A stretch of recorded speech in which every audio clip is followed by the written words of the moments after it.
Why World Menopause 2024? Why don't sweat it? Ruth, tell us. She came up with the name, so she can answer that question. So this time last year, we did some of you might have been there, we did a 6-hour event for World Menopause Day, and we were exhausted after it because we too are menopausing and you just don't have the same stamina anymore. So we decided this year we would do something really, really kind of succinct and a bit of a flavour of everything we did last year, just not quite as long. Although we did have fun, didn't we? We did. It was great. So this will be basically a snapshot of a few different topics that we can cover. It's not everything. It's not concise. You cannot fit everything about menopause into 2 hours. I'm Ruth Harrison-Swift. I'm a member of the Kaleidoscopes along with Brian, and we educate in the workplace around menopause and we support around menopause. And I'm also a coach and a facilitator of neurodiversity workshops. And what else do I do? Oh, other work and coaching around transition and change. Lots of that sort of thing. And this is Ailsa. I'm Ailsa. I'm from Olive Collective.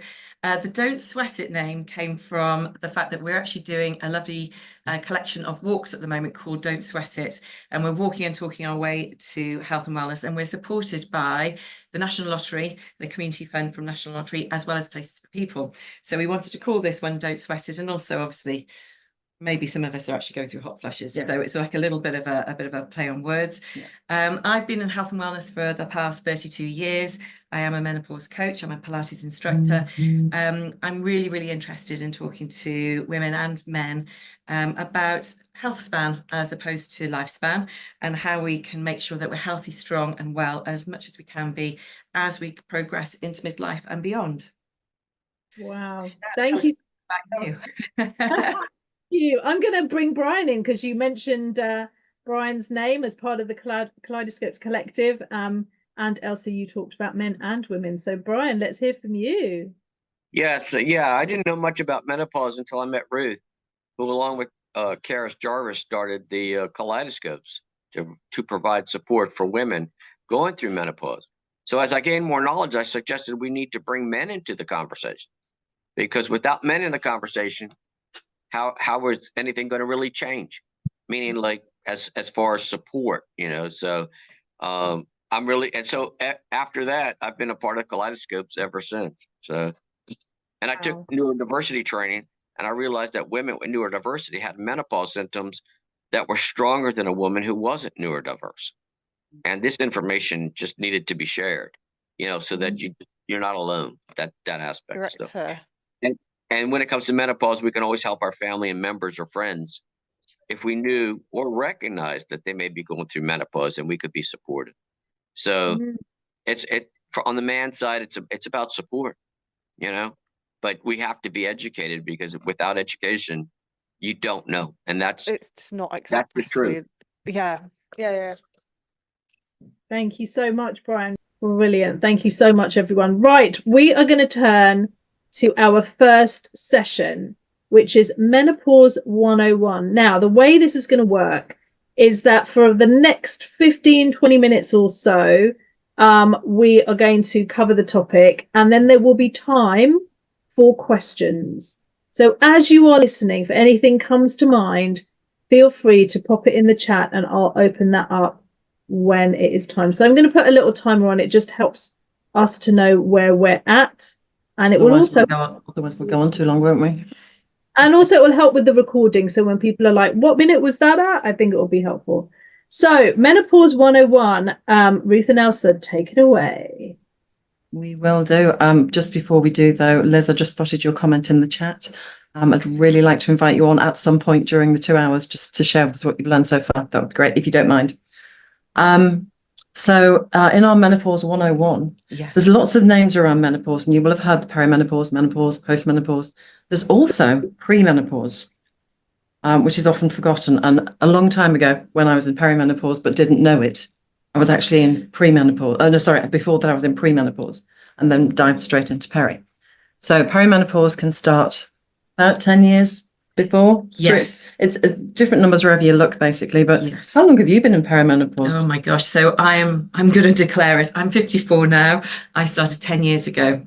And my symptoms sort of like started to change in terms of symptoms, should I say symptoms, how I felt about myself, my body. So some big changes going on. So I've been in mine for 10. How about you? You're out of it now? Well, so what a little bit of the backstory for me is that I was in perimenopause, but didn't know it, as I say, had some gynecological complications and ended up having to have a hysterectomy. So went straight into menopause very quickly with no kind of, oh, this is what you need to do to manage your symptoms.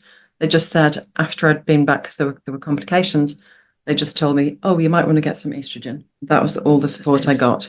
So that's kind of why I'm a little bit passionate about this topic, because I don't want other women going through what I went through.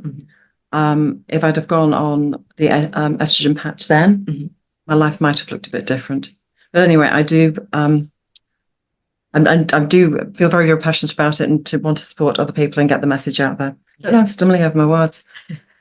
So we were going to talk about some stages, weren't we? So menopause actually happens when it's 365 days without a period. Yeah.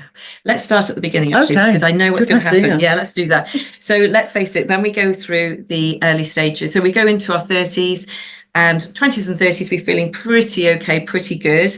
When you start going into your early 40s, it can be slightly earlier than this, but if you're going into your early 40s, you will start to maybe notice a few changes in you. It may be that you might feel a little bit low in mood. You may feel, I had acne, really bad acne suddenly came up.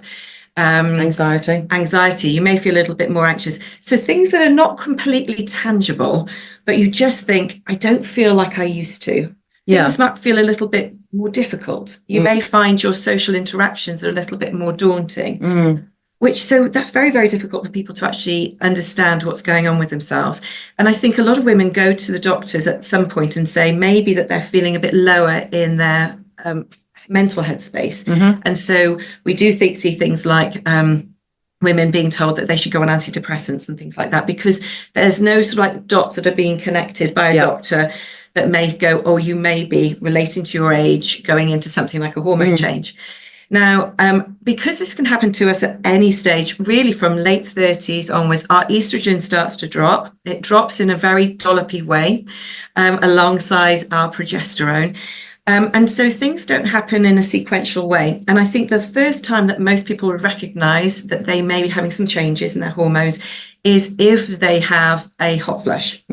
Because hot flushes, the only thing that really creates a hot flush is menopause. So that's why it's the one thing that if you go through that. Now, only 85% of women have hot flushes. There are 15% of women who don't ever experience a hot flush. And those I'm very jealous of, because did you have hot flushes? Because I did. I did, but I know what brought them on. Yes. And that's a tip that I should share that tip now, should I? Yeah, share that tip. I'm going to share that tip now. This is really common as well, is anxiety attacks and panic attacks can bring on a hot flush. So for example, 10 years ago, I was driving happily, well, maybe not happily, on a motorway going towards Sheffield, I think. And I was in the car and this truck came in. I was on the outside lane. A truck came in and I thought it was going to keep coming at me. And I started doing this, and tensing on the steering wheel. And I'm a really good driver. I've driven so many miles. It's unbelievable, and all over the world. I just had this panic attack. Next thing is I was boiling hot and dripping.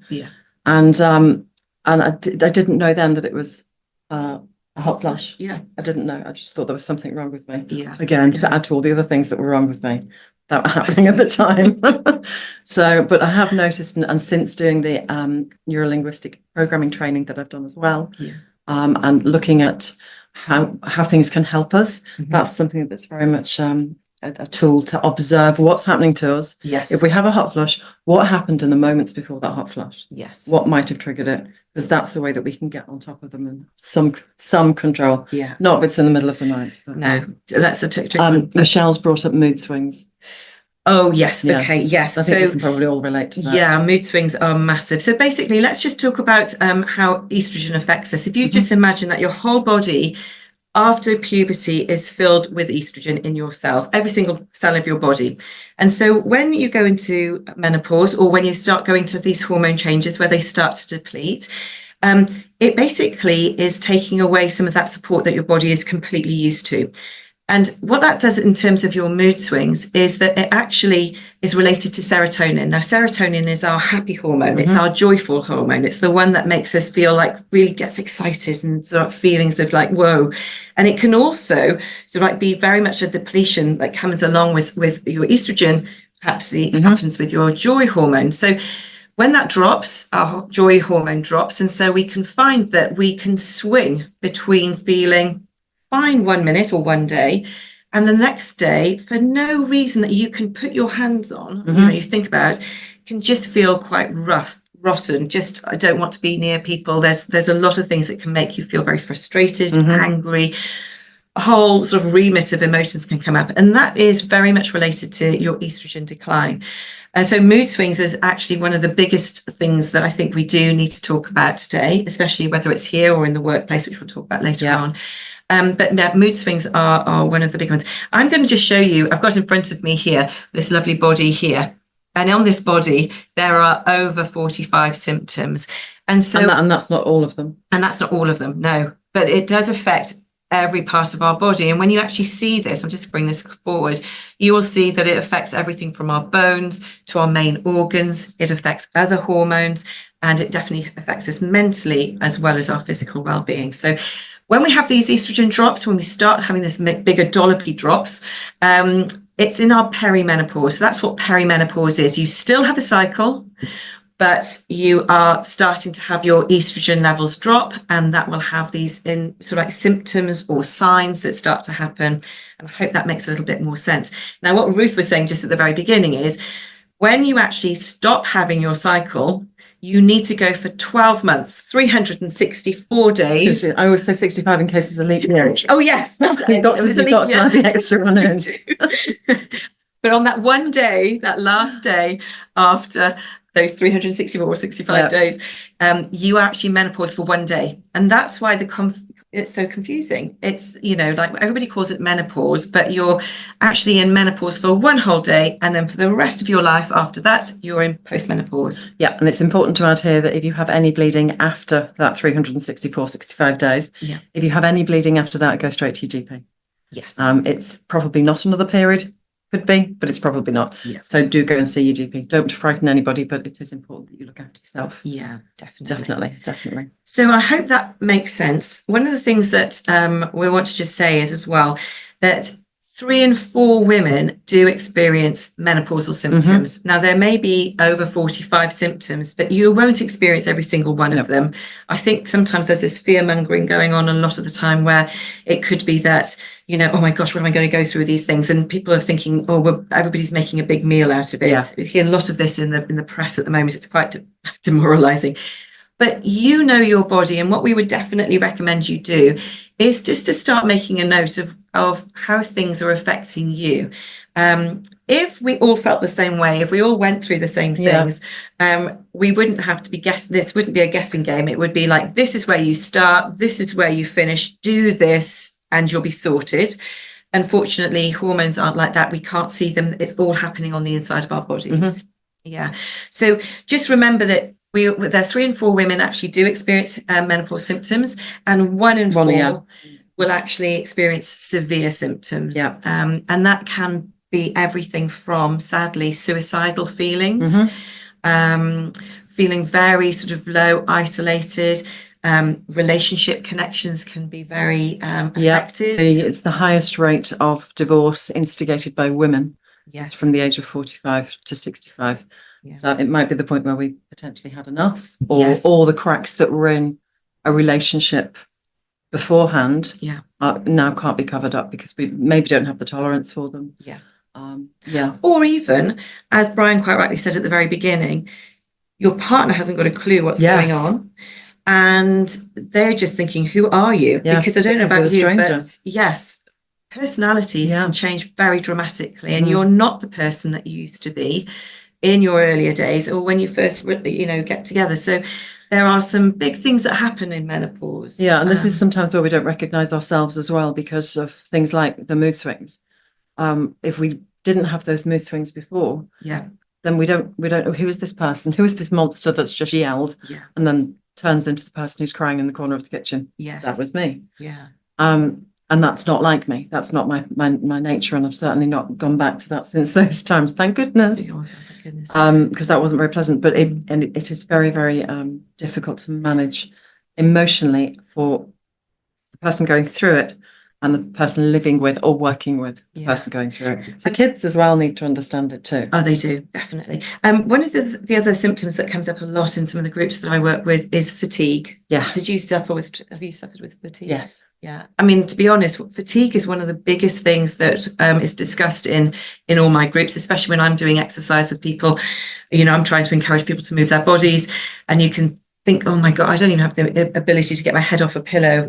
So I'd love to know in the chat if any of you actually experience that feeling that you can get through your day, maybe through work day, but at the end of the day, you actually have absolutely nothing left in the tank and you are just completely wasted. And whereas you may have been able to get to about 10 o'clock at night, you may actually just need to put yourself to bed 8 o'clock at night. I'd love to know, because if any of you are feeling that way, please do put it into the group, because I'd like to just get a feel of sort of where we are mentally and physically as we go. And of course, if we've got kids to get home to and feed and family to feed, when we get home, we've got to pull that energy out of somewhere to do that. Yes. Or get really good at planning and have meals prepped and frozen if we can, or get the kids involved, get them to help. Sometimes that makes it take longer though. Yeah. I can see actually just in the chat, we can see, yes, definitely. Yep. Thanks for joining. Oh, thanks for joining. That's you, Shehnaaz. Yes, most days, definitely. One of the things I'd like to just say, because this has actually come up recently, that I'm going to, that I was delighted to see that came up. Helena's put, my kids are so fed up with me going to lie down and snooze when I get home. Oh, well, good for you for doing it. They need to see. Yeah, they do. That you're looking after yourself, because that's a really good example for your children. Yeah, but actually, let me just say this. Actually, I'm going to say what you've just said, Helena, which is really good, is did you know that if you actually do have a nap during the day, a lot of people would say, well, that makes me feel like I'm an old person or whatever. But actually, we're going to call them health naps. If you do allow yourself to have a health nap, and there's a good reason why I'm going to suggest this in a second, for anywhere between 20 to 40 minutes, you actually can really support your immune system, and you're really helping support your cardiovascular system. And the reason is it actually helps to encourage that ability to relax and to restore yourself and then be able to function again. Now, for men, it actually improves their cardiovascular and their heart, the lowest rate, it lowers your rate of heart disease by 68% to have a health nap during the day. And for women, it's 47%. So if you can do that 2 or 3 times during the week to give yourself that ability to recover, that's really good. Now, the other thing that actually affects us during menopause is sleep. So one of the big symptoms that we all may struggle with, again, if you could put into chat, if you get this, is the ability to, well, first of all, it could be triggered by a hot flush, but it could be maybe the 2 or 3 o'clock wakefulness where your cortisol level has decided to go and chat to you. Your stress hormones come up and everything that we're worrying about in the day has come back to bother you, and you're trying to navigate that. And it could be, what was the name of your teacher when you were 10 years old? Did I put that thing in the freezer? A completely random thoughts. I don't know about you. Mine was, I don't know, about 4 o'clock this morning. It was did I actually write that note down? Yes. Will I remember to say that today? It's not that important, you know. I just want to point out that Liz has shared with us that she felt like her employer at the time was a vampire sucking all the blood out. Oh, yes. Yes. Sapping the energy. And Claire, yes, I agree. Health naps are a definite. I never used to be able to go for a sleep during the day unless I was poorly. So I just think give yourself permission. So one of the things I would really love to suggest you do is to recognize that when we're going into our midlife, we do need to make some adaptations to what we used to do. And it's not a negative thing to do. It's actually something that's going to really support you going forward. So all the things that you may start seeing, all that when you're affected by something, you suddenly see it everywhere. It's a bit like when you drive down a road and you think that you're going to look out for a yellow Mini, you suddenly see loads of yellow cars because you're looking for it. So when you're going through menopause, reticular activating system. There we go. So when we're going through something, whether it might be meaningful for you to talk more about sleep or about hot flushes or whatever, you're going to be able to see a lot more information about that subject for you. And hopefully we're going to touch on that today. Obviously, we're going to have to keep touching on bits and pieces, and I probably might need Shehnaaz to give us a little bit of a heads up as to where we are with our timing at the moment. But we're just trying to touch on things that you could actually have that come up within your perimenopause. Yeah. And the other thing I just want to say as well, postmenopause, we've had this happen a lot, where you go into postmenopause and people just go, well, I've stopped my periods now, I should be fine. I just want to remind you that you're living without estrogen. So you still can have symptoms. V's just saying she has sleep symptoms. Sleep symptoms. You can have hot flushes that start happening. You may find your joint pain, and musculoskeletal syndrome is a big thing. Postmenopausal, you'll start feeling that maybe you might get frozen shoulder. Frozen shoulder is one of the biggest symptoms in women, especially. And the way to check that is if you can reach around and still do up your bra strap, you're okay.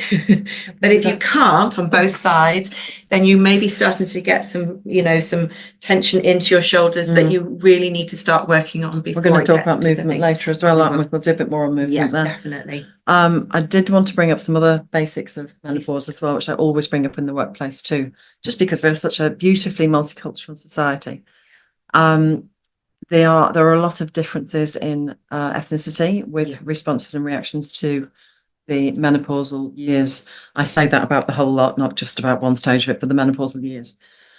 So women of African Black origin, or actually V gave me a lovely word the other day, high in melatonin high. Yes, melatonin high.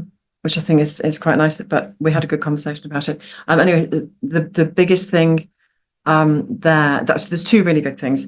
One is that, for example, if they have a hot sweat, it's often a lot worse and visibly worse than ours would be, for example, a woman who looks like us. And V, you are on the call, aren't you? Can you unmute and just share with us a couple of minutes on the other big one, is fibroids. Can you give us a couple of minutes on that? Do you mind?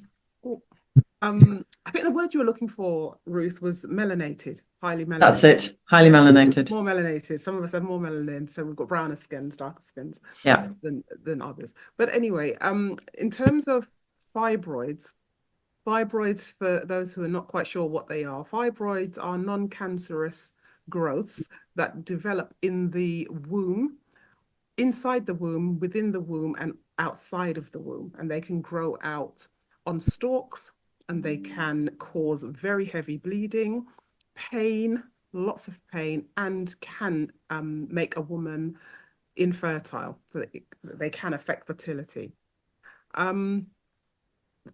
My issue with fibroids started about 15 years ago when I had my own personal journey with fibroids. And women that look like me, or are African diaspora or darker skinned, tend to have a higher incidence of fibroids. One study in America looking at Black women, and I'm happy to use the word Black, I know some people don't like the term, but one study found that Black women, their terminology, were 84% more likely to develop fibroids over their life course. So it's this really does make the perimenopausal years more stressful, because there's a lot more going on. There's added stuff going on because of the hormone levels. Right. Yes, definitely. And as you rightly said, Ruth, that the symptoms of menopause and perimenopause can be more severe in Black women and African diaspora women, melanated women.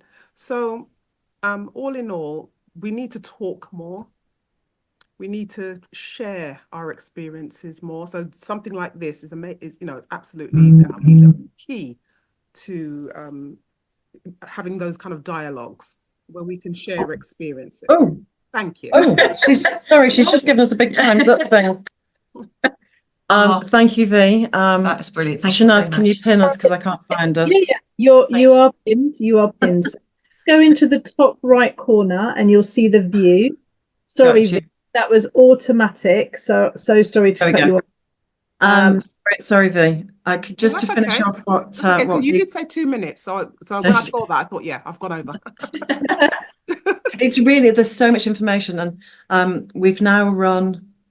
How many have we done? 4. We've done 2 live conferences, and we've done 2 online conferences. So last year and this year, and that they are called the UK Fibroids and Hysterectomy conferences or FHAB, which we quite like, FAB. Yeah.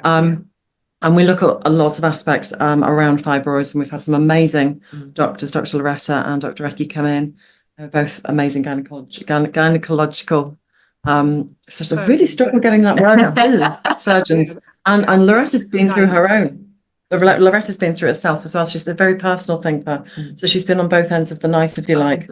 Yes. So she really does know her stuff.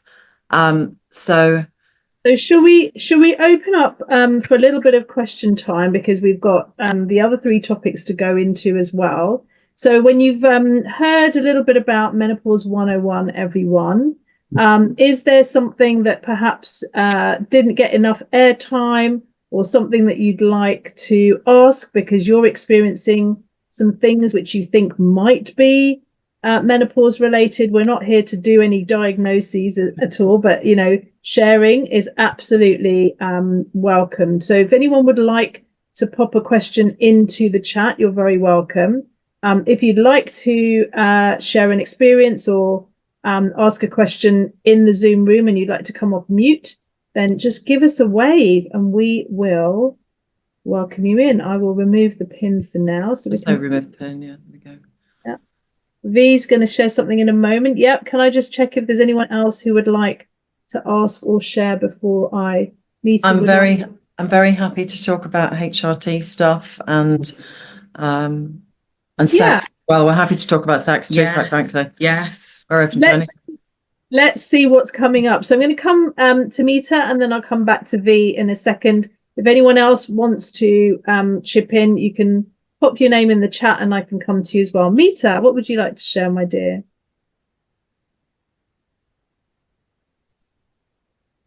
Oh, am I on? You're on. Oh, hi. Hi, everyone. I would just like to share my experience of, I'm still in perimenopause phase. I started my journey about 7 years ago, and it's been quite a journey, and I've kind of plowed myself into the well-being arena. Like, I've just gone into meditation and lots of holistic healing for myself, but also to offer that to other people, because I feel like it's just been this one long journey of healing and coming to terms with menopause and perimenopause. I think for 2 years I was in total denial, and it took me a while to actually accept that I'm actually going through these changes. So that was a huge part of the journey.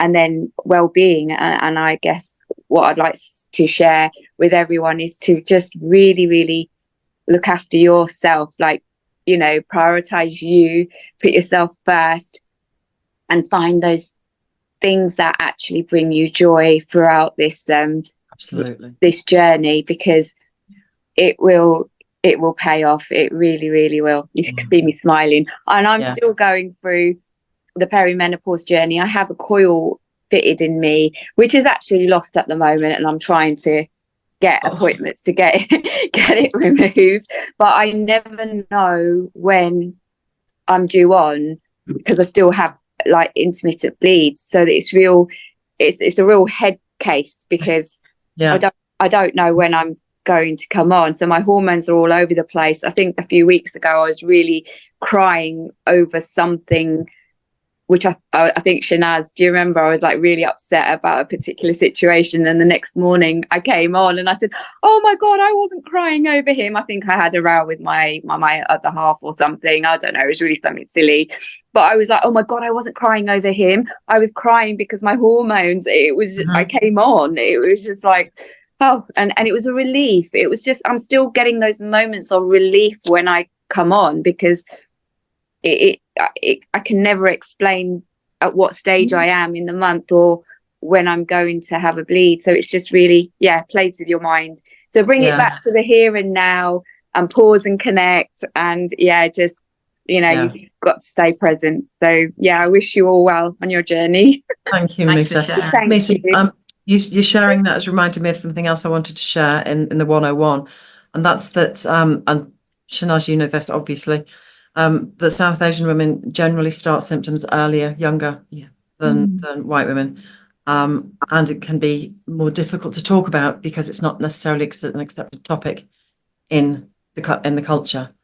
Just like the neurodiversity talk that I was involved in with Shehnaaz and Mita yesterday evening, that's something that wasn't talked about either. So if you've got the mixture of neurodiversity and menopause, we'll get to that later. But we are going to get to that very soon. I'm going to give V a minute, and then we are going to move on to exactly that, because I'm mindful we've got that as our next topic. So V, what did you want to add? But thank you, Mita, for your contribution as well. Go for it. I wanted to share that when I was going through perimenopause, it wasn't called perimenopause then. I changed my bed mattress about 3 times in 5 years because I thought it was the mattress that was giving me all the joint pain. Oh, wow. Now I know it was perimenopause. That's it. Aching bodies, you know, it's amazing where, you know, our musculoskeletal system basically does break down without the estrogen. So you're going to feel much more within your body, especially nighttime. You think nighttime should be a restful time and that you're restoring yourself, which it is. But sadly, that's where a lot of the time our bodies actually are then experiencing the aches, pains, restless legs, whether you go through flushes, and it can be quite difficult. That doesn't surprise. I have to say that that's what I was considering a couple of times myself. Is it's got to be the mattress? It can't be me. So I do relate to that, actually. V. I just wanted to come in for a moment as well to just kind of put the focus a little bit on the hormonal journey, right? Because hormones are not just for menopause. Yes. You're right. Yeah, absolutely. Absolutely. Our next meetup, which is hormones are for life. So we better get used to befriending them, understanding what brings them into balance, what takes them out of whack. I heard that cortisol, for example, you know, takes 3 days to exit the body. So you think you've got over a stressful situation because you've tried to self-regulate, and actually the hormones are still doing the dance. Okay. And I think for men and for women, then we are talking about what are our hormones doing, in what proportion do we have the different hormones, and then over what period of time do they start to deplete. And Ailsa, you started to speak about estrogen in particular. So could you say a little bit more about just the dance of the hormones and how that intersects with neurodiversity? We've got a couple of minutes and we're going to open up to chat as well. Yeah, actually, I will let Ruth answer that one. But yes, I mean, if I just explain that, you know, as I said, because estrogen is part of all our senses in our body, that, you know, when it starts to deplete, it has this effect. But if you just you explain a little bit more about how that affects on the neurodiversity side. So the links between ADHD, for example, and menopause and the whole hormone dance, the dollopy stuff. She says dollopy much nicer than I do. Is because our brains aren't producing the same levels of hormones as they were before. So not only does it impact our hormone production, but because of everything that's going on with the hypothalamus and the adrenals and the what's the other thing? Lost the word. Oh, that's another thing, isn't it? Losing words. I'm trying to work out the it sounds like. Are we talking about pituitary as well? Thank you, pituitary. Pituitary. So the HPA. Yes, the HPA axis. So the pituitary gland, hypothalamus, pituitary gland, and the adrenals, and this dance between them, and that kicks off the cortisol. Well, that impacts the functionality of the brain and the nervous system. It does impact our nervous system. So where we've got a neurodiversity, and we're already wired a little bit differently, with that dropping of estrogen specifically, it impacts the functionality of the nervous system and the production of hormones more, and enhances the symptoms. So a lot of women are diagnosed during perimenopause or even postmenopause, but a lot of them it's during the perimenopausal years that they are diagnosed, and as a result of that, they think they've just got it. They've just developed ADHD. Well, we're wired that way. We're born that way. Yeah. You know, if your school report said Ruth doesn't concentrate very well, or Ruth gets easily distracted, because that's what all mine said, then chances are, you know, you may well be diagnosed, or just know as well. That's the other thing, is just knowing. If you're watching on the replay and on the recording, it's lovely to have you watch back. And even if you've been here and you're now watching back, if you've got any questions or comments, we will find a way to get those from you. So we have set up a Facebook event, and maybe that's open for comments. We can think about that later. Anyone got any questions while we're just working out the little tech issue that we've got here? Anyone got any questions or experiences to share around neurodiversity and the menopause? So it's ADHD. So Emma shared with us that she didn't know she had ADHD till her daughter was diagnosed, and it's become far worse in recent years. Okay. Doctors are no longer referring people for diagnosis. The system is overwhelmed. The only way you can really get it at the moment is to go private, and that does cost a fortune. Do we have any tips on it? I think if you know, and you absolutely know in your heart, then the best way to deal with it is to find ways of managing it. So, for example, the way I describe my brain is, it's a bit like having, well, you're sitting in front of my laptop, you can actually see this. I have got multiple windows open. Multiple windows open. Google windows for internet, multiple internet windows open, and on each multiple window there are multiple tabs. That is what my brain is like, always thinking about too many things, and it's really difficult to function. And that's quite a common thing for people with ADHD to experience. So I do my best. I'm not always very good at it, but I do my best to have each window specific to a topic. So if I'm looking into, I don't know, let's say ADHD, if I'm looking into that, or if I'm looking into diet, or whichever aspect I'm looking into, I've got it in a different window, and then multiple tabs in that window. And that way it's almost got different piles of paper.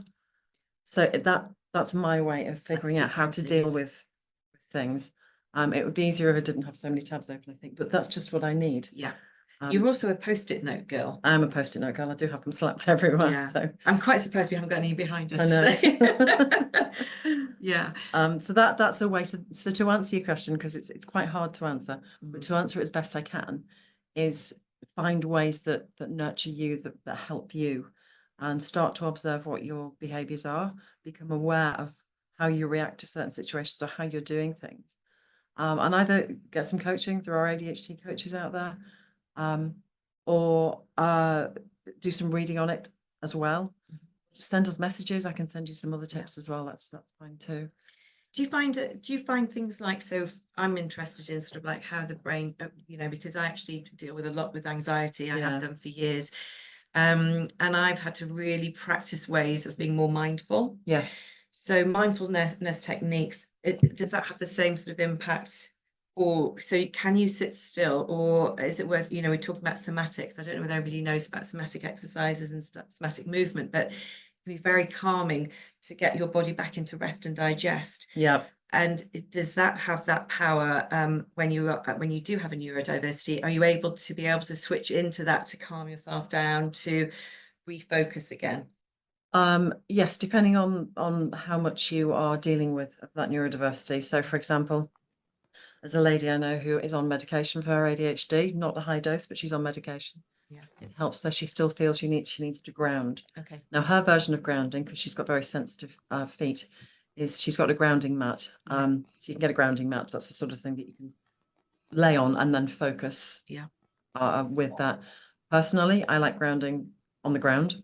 Yes. And I'll take my shoes and socks off and be on the grass. They say and I'll ground. Yes, and that texture and that, yes. Yeah. And even when it's a bit chilly, it's quite refreshing. But it does really kind of reconnect you with the earth, I guess. It sounds a bit woo-woo, but it does actually work to connect you. So that is a calming thing to do. Good. Yeah. Okay, because I think so. How does menopause impact the workplace? This is something I'm quite passionate about, and it's a really good way of getting to men. When Brian has been in this country and he's done workshops with me and with Ailsa as well, it's really interesting. Excuse me, the different response you get in the room. When you know, when he walks in, or when people come in and they join us and they see that Brian's there as well, like, oh, there's a man here. Yeah. And the guys that are in the room kind of sit up and listen some more. So this is the benefit of having men and women in the room at the same time. There is definitely a place for supporting women separately, but it's really good to get this dialogue going properly. So in work, it can impact us in many ways. Please pop in the chat if you'd like to anything that's impacted you with work, what's impacted you. Things like the whole vampire thing, that was from an energy point of view. But there's lots of things like brain fog is a big one. So we can forget about meetings, or we can be in the middle of a sentence and forget what we're talking about. Unless other people around you know what's going on, because you might not know what's going on, but this is why we're here. Yeah. Unless people know what's going on for you, they can be impatient, and then you start to feel insecure, and then mental health problems start to come in because you're then thinking that you don't know anything, and I used to be so competent and now I don't know anything at all. So it really does impact our mental health as well. So it's really important to talk about it in the workplace. So there's lots of things that can be done that are really quite simple. So I'm really doing this the shortest way possible. Normally when I do webinars or go and do workshops, it's done in a few categories. It's not in 20 minutes. It's done in hours and hours and hours. And even then we don't cover everything. So we do go through the main symptoms, and we go through the hormone changes, and we go through all those sorts of things. But we do look at mental and physical well-being, or psychological and physical well-being. We look at diet and nutrition, which we'll get to next.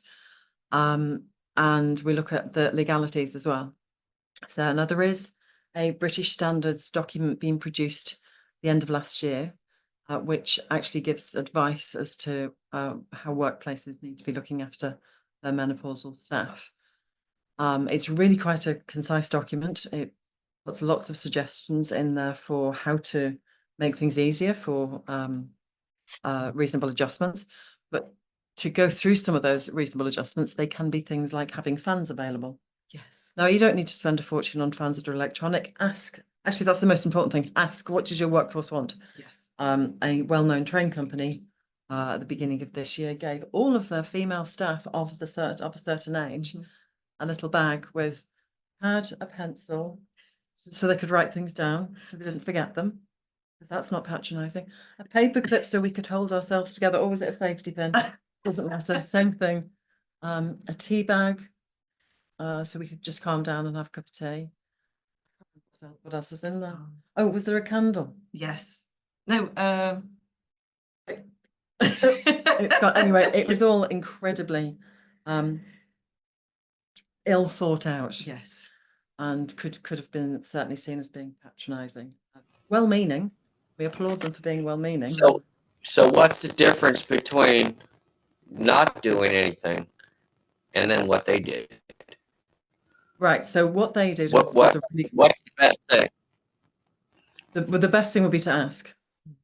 It's to say, okay, I'm as the HR wellbeing team, whoever, to say, okay, we're aware that we have a lot of members of staff who are of this age and they're female, and they are likely to be going through a menopause. We understand that there are a lot of symptoms around this. We know that we could do some things to support you. What is it that you want? Tell us what it is that might help you. And it's about opening the dialogue with that. Even things like understanding that people in the work situation need to understand that while a woman is going through perimenopause, she might be having really, really heavy bleeds. And, you know, I know of women who've been sitting in meetings having really heavy bleeds and not getting up at the end of the meeting to say goodbye to their clients, whoever, because they know that they've left a patch on the seat, that their clothes are covered. So they don't get up, they wait till everybody's gone and then sit and panic and stress and think about, how am I going to deal with this situation? So there is one company I discovered fairly recently who have put in a really, really amazing thing. You'll love this. It's the long cardi.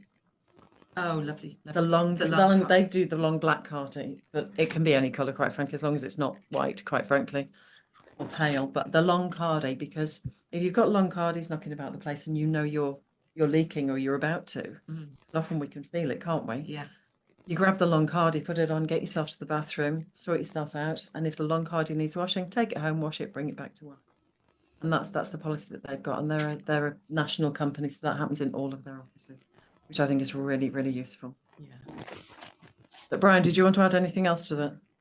No. I think that's just so much knowledge that as a man you don't know about. You know what I mean? Yeah, So, and younger women as well. I have to say, when the comments was that a manager has just said in the comments that you know, it's like, oh, women, you know, almost like menopause and there we go, menopause and periods, blah blah blah. Me too. Yes, I completely agree. But if the man doesn't know, he doesn't know. No. But the only thing is, I would say to that, Brian, is that as women, we have to constantly put ourselves down or laugh about what we're going through when we're completely embarrassed. I mean, I don't know about you. We always have to wear our health on our sleeves, because if we don't explain it, then we're taken the wrong way.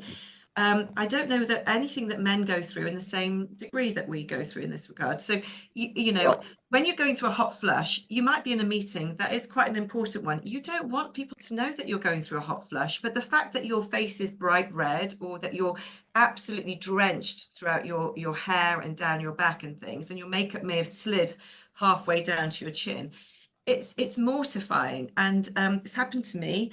I teach classes, and I used to teach a class, and you know, would be not just drenched because it was a hard class, it would be because I was having a hot flush. And you know, stress can be one of the triggers for hot flushes. And you know, it doesn't mean that you have to have drunk anything, eaten anything. It can be something that's triggered from a stressful situation, and there you are. And I think we have to, we by nature do almost like joke about it, and we make fun, and we make other people feel better at our expense. And I just think that is something very difficult in the workplace. Yeah, absolutely. To manage. Yeah.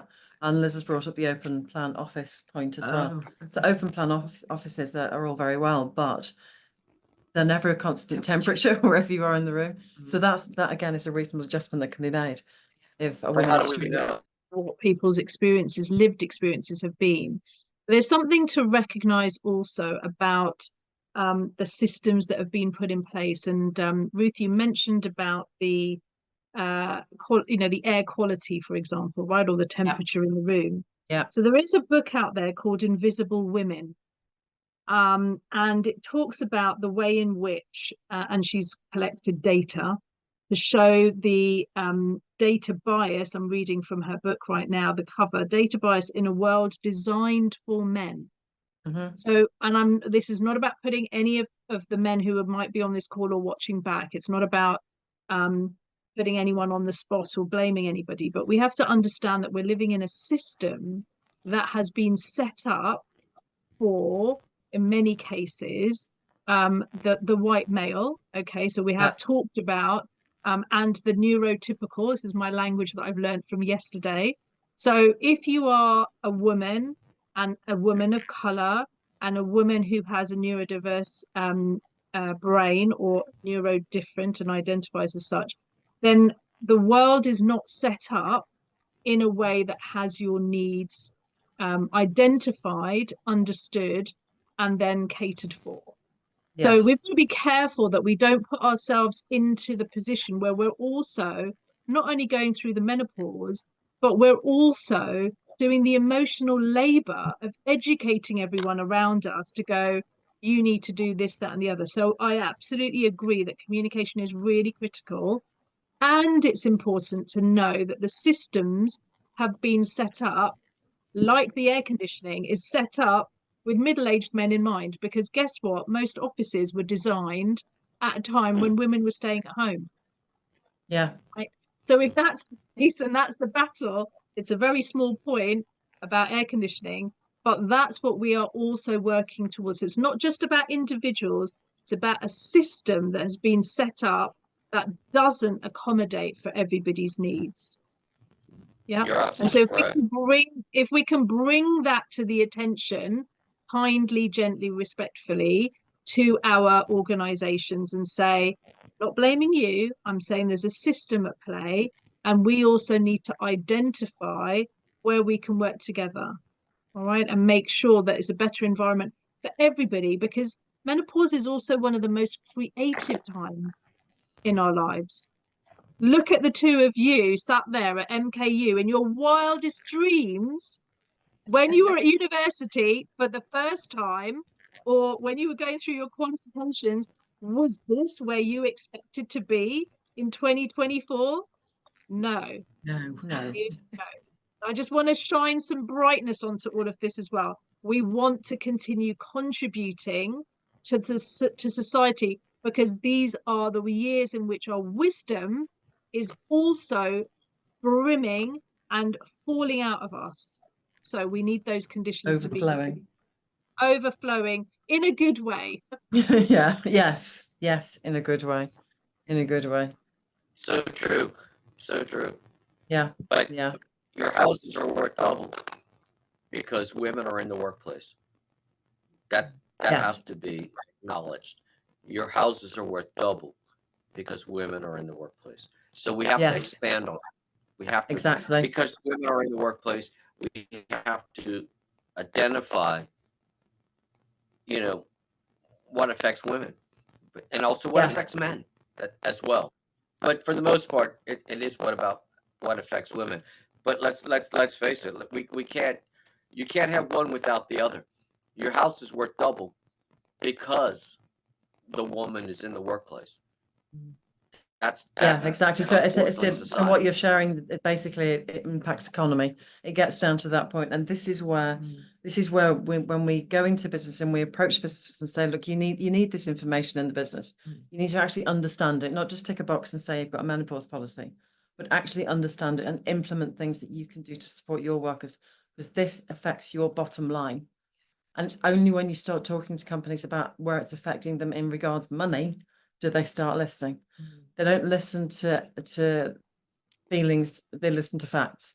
So if I say to a wellbeing department or a manager, say to them, okay, so do you know how much it costs you to replace your member of staff? On average, what is the average cost in this country to do that?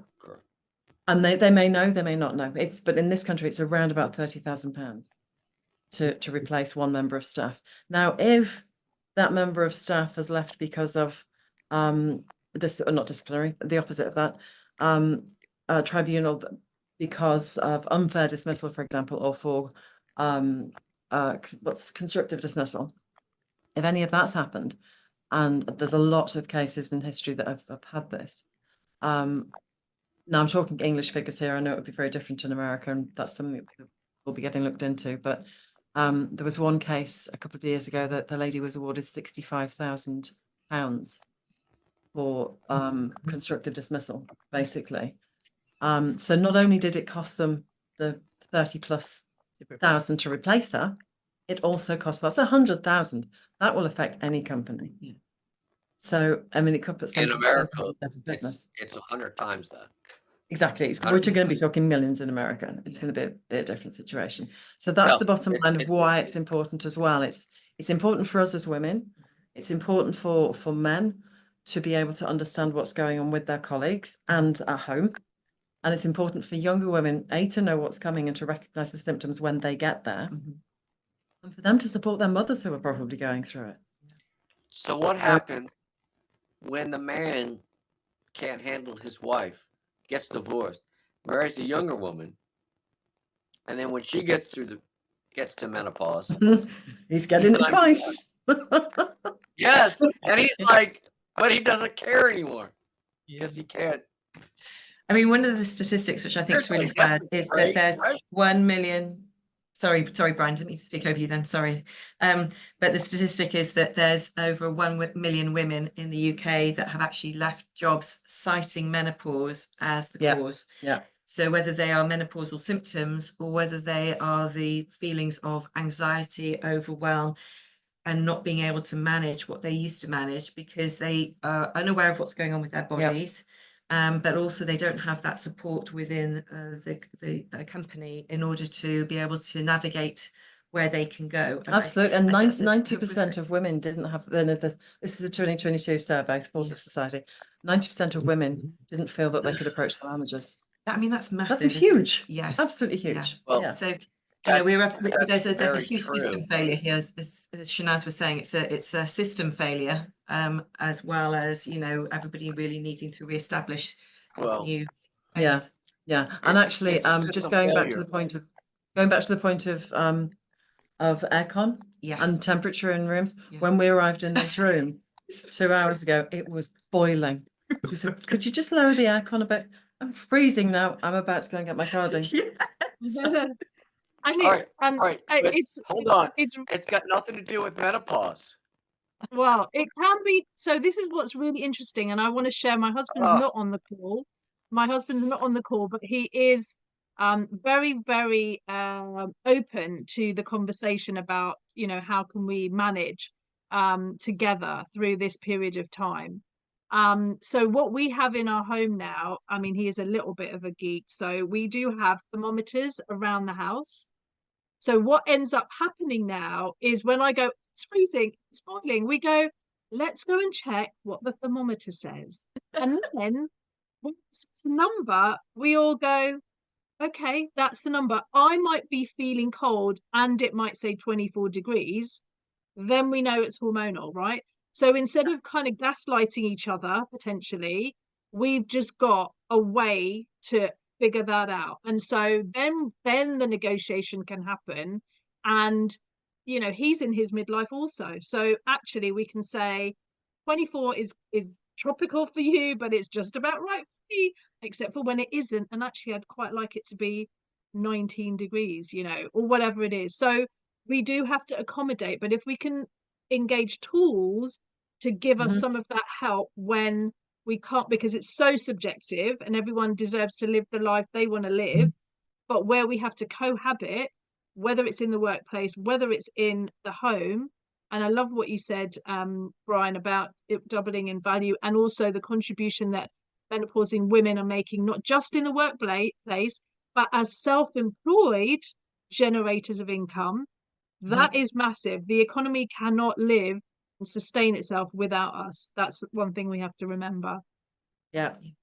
And the thing is, as well, as with age comes gravitas, as you quite rightly say, experience. When men reach their 50s, if the average age of menopause is supposedly 51, I mean, I'm 54 and I'm still not there, so I'm a bit jealous of that. You're going to be an outlier. I'm going to be an outlier. But just knowing that we've got this much more experience. If you look at our male counterparts, they are flying at this age. Yeah. And hearing that women are either taking time out, that they are, thank you for letting me know that's it, but taking time out, or that they are taking a lower level role than they would like to take, purely because of that inability to be able to function the way they used to. That is a really, really sad fact that we're having to see happen nowadays as well. So look, we have one more topic to go. We've had quite a bit of banter in the chat, and we've all been contributing. I really don't want to shortchange people on the amazing last topic, which is about nutrition and strength, because given that we've talked about the contribution that we still have, the gravitas, the wisdom, yes, we have to manage through the symptoms, but nutrition and strength are so important. Could I suggest that at nearly 1:30, which is where we're at now, if we give Ailsa, if we do a 15-minute for you, and then we still have 15 minutes for questions? Yeah, are you ready to go with that? Okay, perfect. Are you going to make us exercise? Yes, we should start. She's going to move on, a different way. All right. So at the very beginning, I was talking about health span over lifespan. And what I think is really, really important for us to think about, we will talk about nutrition and we'll go through that in just a moment, but I just really wanted to just talk to you about sort of like where we are at with that. Women in general live 20% longer than their male counterparts. So we live 20% longer, but we are also likely to experience a longer period of time of ill health. Okay, so when we go through menopause and we lose our estrogen, we are much more susceptible to things like diabetes, heart disease. In fact, women over men struggle with more, and there's more mortality results from women having heart attacks and cardiac arrests than men, which is something I don't know why it is, but I always related it to a male thing. Also, osteoporosis is something that we struggle with more, and also dementia / Alzheimer's. I know this is a controversial one, so we won't touch on that one too much. However, when the estrogen level goes, we are much more susceptible to these major illnesses that come up. And what we're not recognizing is that we do want to have long, healthy lives, but we want to make sure that we have the word healthy with it. And we want to be able to know that when we're in our 80s and 90s, that we're still being able to function. We've still got strength in our bodies. And I want everybody to really think about what we do right now today is so important for where we're going to be in those years ahead. So let me just give you another fact. From the age of 30, we start to lose muscle mass, okay? We lose muscle mass 1% a year. So when we get to our 40s, we will have 10% less muscle mass unless we start, doing something about it. We'll have 10% less muscle mass than we would have done in our 30s. Let's take that into our 50s. That's 20% less than our 30s, 60s, 30%, and so on, okay? We cannot do the math.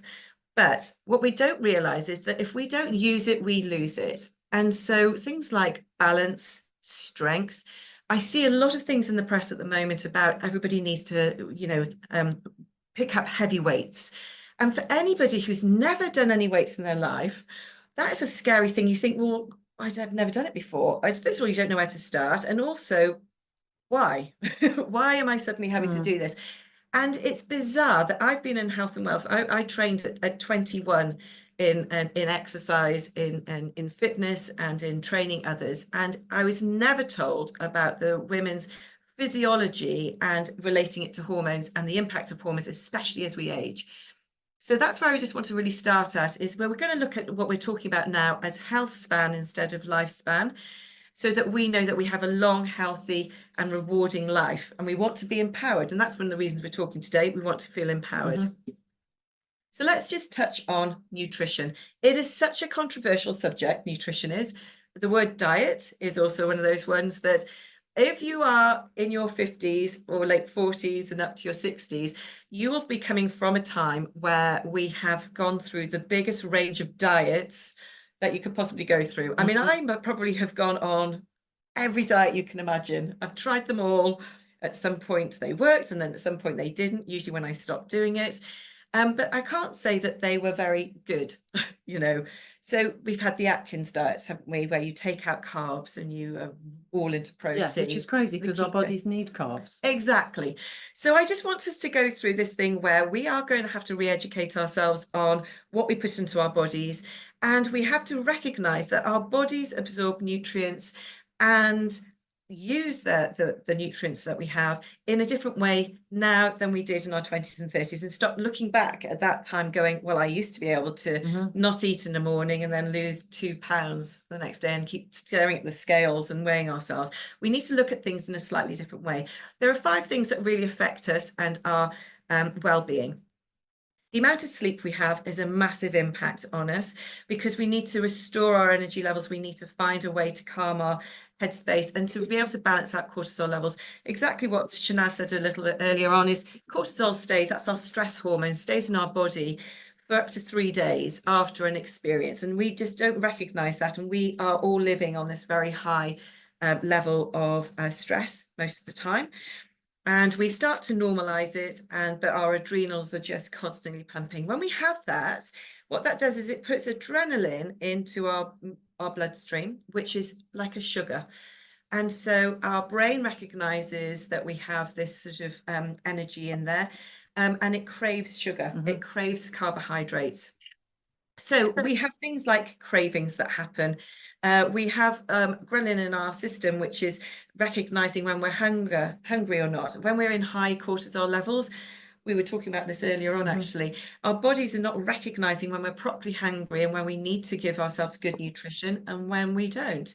And also we become less sensitive to insulin. And what that means is that our bodies don't know how to process food the way it used to. So It doesn't recognize how to use the energy that's been put into our bodies the same way. And 62% of women going through menopause do complain, or not complain, they just have to live with weight gain. And we usually weight gain, just going to stand up, between sort of like just under the rib cage, around our middles and down into our thighs. And it's sort of like that really uncomfortable area where it sort of like folds, doesn't it? So, you know, what can we do?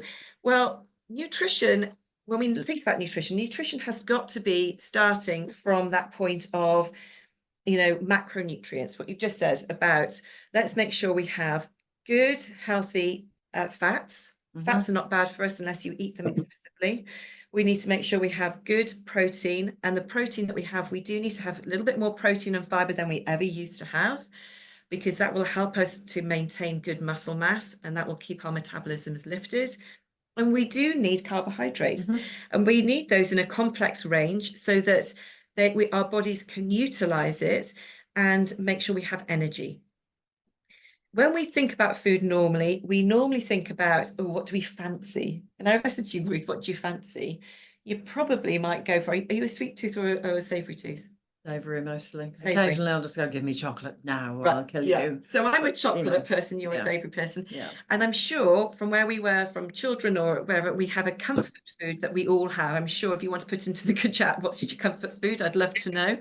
But we all have something that we will go to if we are in those moments of feeling emotional stress or whatever. And it's our emotions that really guide us to what we eat. And usually if it's prettily packaged, if it's brightly coloured, then, you know, like a Quality Street tin, for example, or, you know, then we probably will be going for that as a quick fix rather than looking at some of the really healthier options. But let's just have a think about what we can do with our nutrition. Can I add in here as well? If we are looking after ourselves from a nutritional point of view, and we plan for what we want. Now, I'm rubbish at planning meals, doing meal planning. It's a really sensible thing to do. I'm just not very effective at it, because I get to that day, I think, oh, I don't want that. I'll have what I'm going to have tomorrow instead, and I'll do that instead. But it is really, really effective if you can do it, especially if you've got neurodiversity, like ADHD, where you're like, I'm really hungry, I don't know what to have. But then you start bopping around the kitchen and nothing happens, and then you get frustrated, and then it becomes this vicious circle, and then we go back down to mental health again. And then you probably pick up the wrong thing anyway when you can't be. Absolutely. I mean, when we do things, we definitely need to make life easier for ourselves. We do need to make sure that the cupboards are not empty, really, if we can, you know, all the sensible things. We do need to think about the colours of the rainbow for our plate. Oh, I'll get the picture. And we do need to also think about portion control. So something else that happens as we age is that our metabolisms slow down naturally as we age. So what happens is that every decade, so when you go into your 40s, you should be having around about, if everybody, I'm not a calorie counter, I'll be honest with you. I used to be a calorie counter, and I've had to stop that because all I did was think about food the whole time. But your portion size is need to decrease. I'm covering up her face. I love that picture. But this is what we should be eating. Lots of colourful things.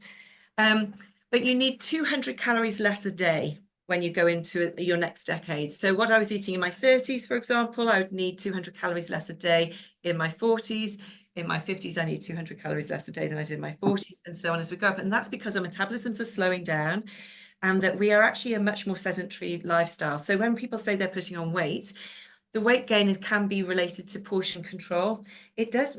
I know a lot of women who say that I eat really healthily. Our nutrition and our digestion changes, and we don't absorb what we used to absorb.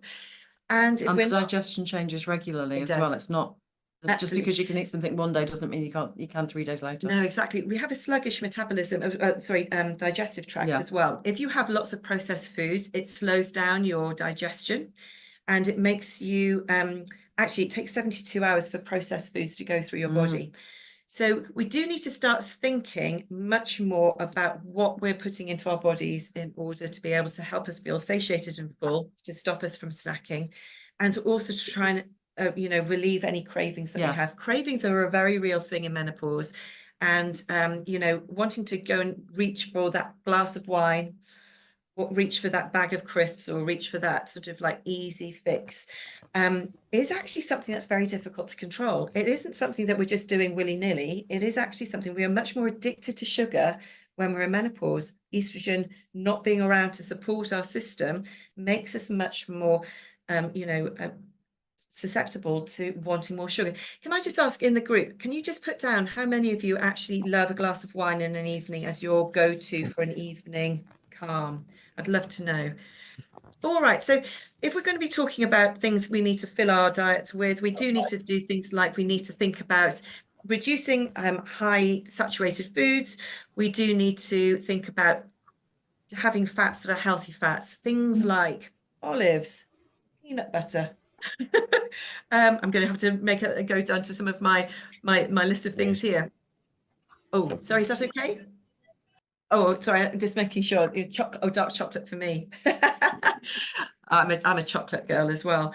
And we need to be thinking about looking at things like adding in things like seeds and pulses and legume into our diets to add extra protein and fiber.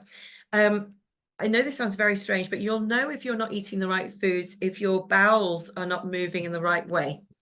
So if your bowels are not emptying every day, at least once a day, and you're going for 3, 4, or 5 days without a bowel movement, then really this is a time for you to start thinking about how much you're drinking in terms of water, hydrating yourselves, but also what you're putting into your body.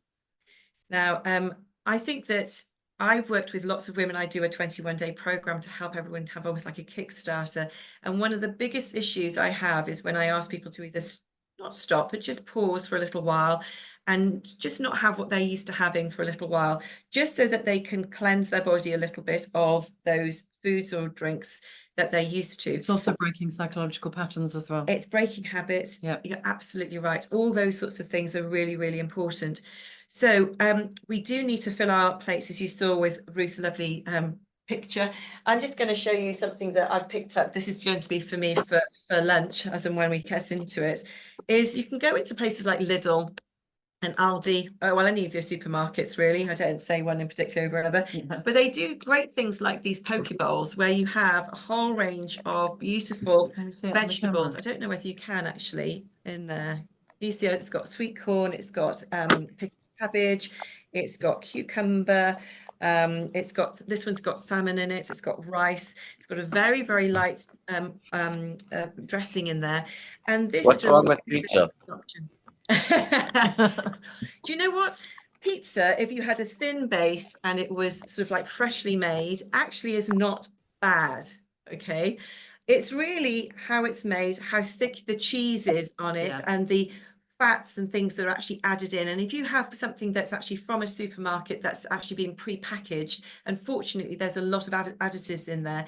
And that is the stuff that's not great for our guts and our biome. I would say, do you know what, Brian? You know, I don't like making any food a no-go area, because as soon as you say you can't have this, all we want to do is crave it. Moderation is key. If we could all just have 3 good meals a day with 30 grams of protein in our meals, we would be full, we would be satiated, and we would be able to use the energy from our meal through those 4 hours, 3 to 4 hours before our next meal without snacking. We wouldn't really be putting on much weight if we were doing that. The difficulty is we know what we should do. We all know what we should do. We just choose for some bizarre reason not to do it until we hit a brick wall, whether it's through our weight, through our lethargy, through just feeling really rubbish in yourself. And that's the thing that I think we really need to be talking about, actually, beyond the nutrition side. So I'm going to move on very quickly because I've got 22 seconds about strength. And I was gonna do a segue for you, but you jumped on in. Is if we're doing strength training, yes, specifically strength training, then we might need more protein. We do, than you suggested, even. Yes, more. Yes. So let's just think about strength training. I'm just going to give you some basics as to think about. You know, we need to just be able to, when we get into our 70s, 80s, and 90s, we want to still be able to pick up our shopping off the floor, carry our bags into the house. We want to be able to walk up and down stairs without our knees hurting us. We want to be able to, if we are on the floor, we want to be able to get ourselves off the floor. The strength that I'm talking about is actually functional strength that we can actually enable us to just move and physically be well. And what happens a lot of the time is we sit down for 8 hours in a day, And then we moan about going for walks. We moan about going and doing any type of exercise to move our bodies. And it's the best thing for us. Sorry, Shehnaaz has just added, and get off the toilet. And get off the We've got toilet. to have the strength to Yes. get off the toilet. We do. So doing things like Pilates, doing things that you can do in the kitchen whilst the kettle's boiling. I love doing things which are really quick things. You can get a tea towel. I've got a band here. You can get a tea towel and just put it above your head and just, I'm going to have to do it here, but a nice long arm above your head and do some pull-outs, just pulling out. Do that 10 times. Really helps in your shoulders, in the tops of your arms, your triceps, your biceps. You can actually use these stretch bands are great. If you get something, you can get them with, like, they can be more elasticated. This is like a proper, like a fabric one. But you can use resistance bands. You don't have to use full, you know, heavy weights. In Pilates, I use 1 kilogram weights, or I use cans or filled bottles. And I do long lever movements with them. I'm just going to stand up and just show you. If you actually had 2 bottles in your hand, I haven't got 2, but you know, you can do, thank you. You can just do little exercises where you're moving your arms out and down.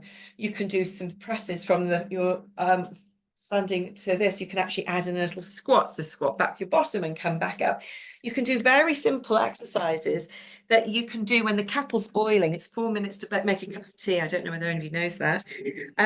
So that you can actually add it into your day. I always think that if you can add in something whilst you're doing something else, it helps you to form a better habit.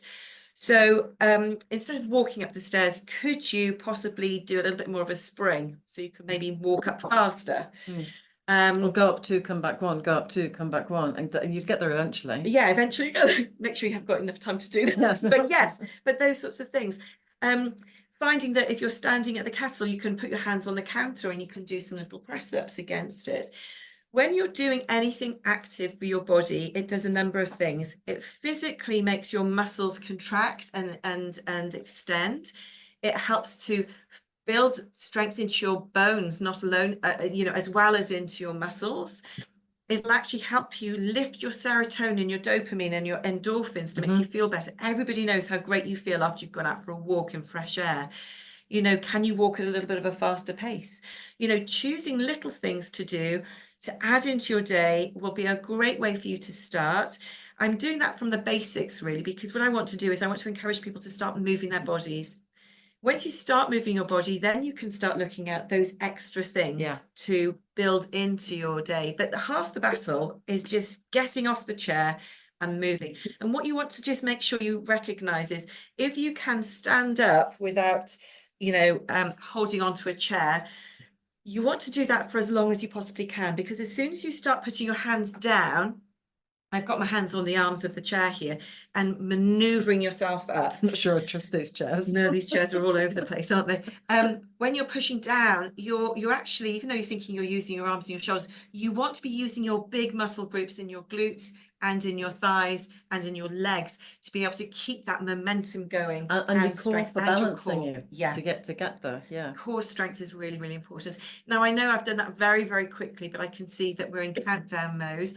If anybody's got any questions specifically about nutrition or strength, that I've had to keep this very sort of like rounded, but please do put into the questions, and I'm happy to answer anything that you'd like to ask. I just wanted to make sure that I sort of gave you the fundamentals about why we need to move, why we need to strength train, because you know if we don't use our muscles, then you know the other thing is, you know, we're much more prone to injury, we're much more prone to bone fractures as we get older. The really awful statistic, I've got written it down here, if anybody suffers with a hip fracture, I don't know whether you know this, but there's 20 to 30% of literally within, I mean, it's one of the most painful things you can do, but also recovery is very, very difficult. And actually 20 to 30% actually can lose their life from having just a hip fracture. When you break a bone, when you fracture a bone in later life, it takes so much longer to heal. You actually feel very low mentally in your recovery process. And also we can do something to prevent the actual break. If you've got stronger muscle, if you've got stronger bone because you're using it, by weight bearing through it, then you're going to have a much stronger, healthier, and happier life. Yeah, I can say. Do you know the other thing I learned this year about nutrition as well, and Shehnaaz, you know all about this, is the program I did with Mira Bogle, the Don't Pause for Menopause program, and that was an 8 weeks. That was longer than Ailsa's. Yeah. But the amount of food that we were recommended to eat just blew me away. Yeah. Like, I can't eat that much food. Yeah. And I never did actually reach the point where I ate that much food. Yeah.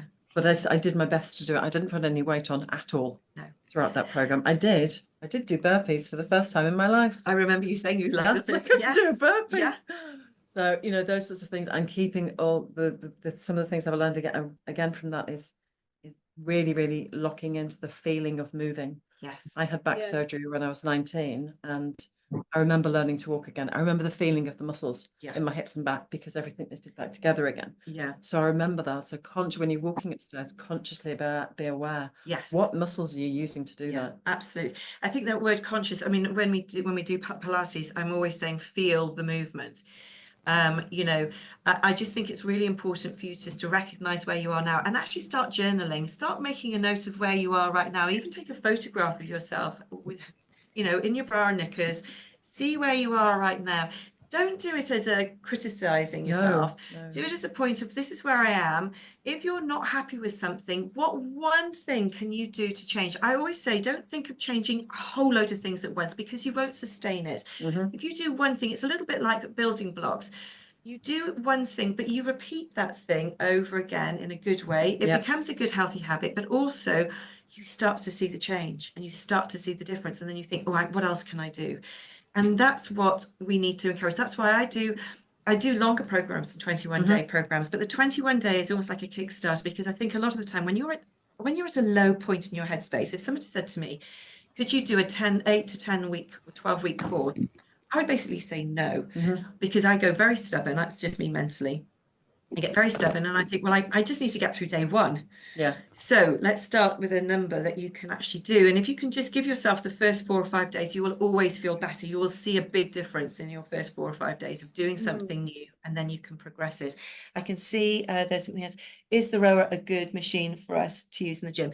Yes, it is, V. I love the rower. The rower is great. Cardiovascular rowing is really important. The great thing about the rower as well is it's very gentle on your joints. You know, when I know loads of women who used to love running, and I say the word used to, and sadly they find that their knees are a little bit more painful, their joints are more painful going through menopause, and so they stop, but they don't find that alternative. So rowers and bikes are really, really good to get onto, because it's very gentle on your joints, but you can get a very good cardiovascular exercise, and also you can put resistance onto there as well.